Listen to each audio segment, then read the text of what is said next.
విరాళాలు ఇప్పుడు కొన్ని విచిత్రాలు జరిగినాయి. అందులో ఒకటి, నందమూరి కుటుంబం కిందన అసలు జూనియర్ ఎన్టీఆర్ని అంగీకరించట్లేదు కదా. అయినా కూడా ఇవాళ ఈనాడు రాసుకొచ్చింది, నందమూరి హీరోలు చెరొక ₹1 విరాళం ఇచ్చారు, 2 తెలుగు రాష్ట్రాలకు చెరొక 50 లక్షలు, నందమూరి బాలకృష్ణ ఎన్టీఆర్ అన్నది రాశారు. తద్వారా నందమూరి వారి కుటుంబంలోకి జూనియర్ ఎన్టీఆర్ని ఈనాడు అంగీకరించింది. ఇది నెంబర్ 1 ఒక గుడ్ న్యూస్. నెంబర్ 2 వచ్చేటప్పటికి విరాళం పరంగా చూస్తే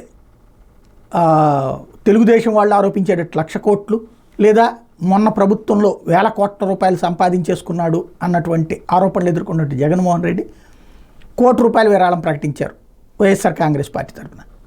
అదే సందర్భంలో భువనేశ్వర్ గారు, చంద్రబాబు గారి సతీమణి భువనేశ్వర్ గారు ₹2,00,00,000 విరాళం ప్రకటించారు.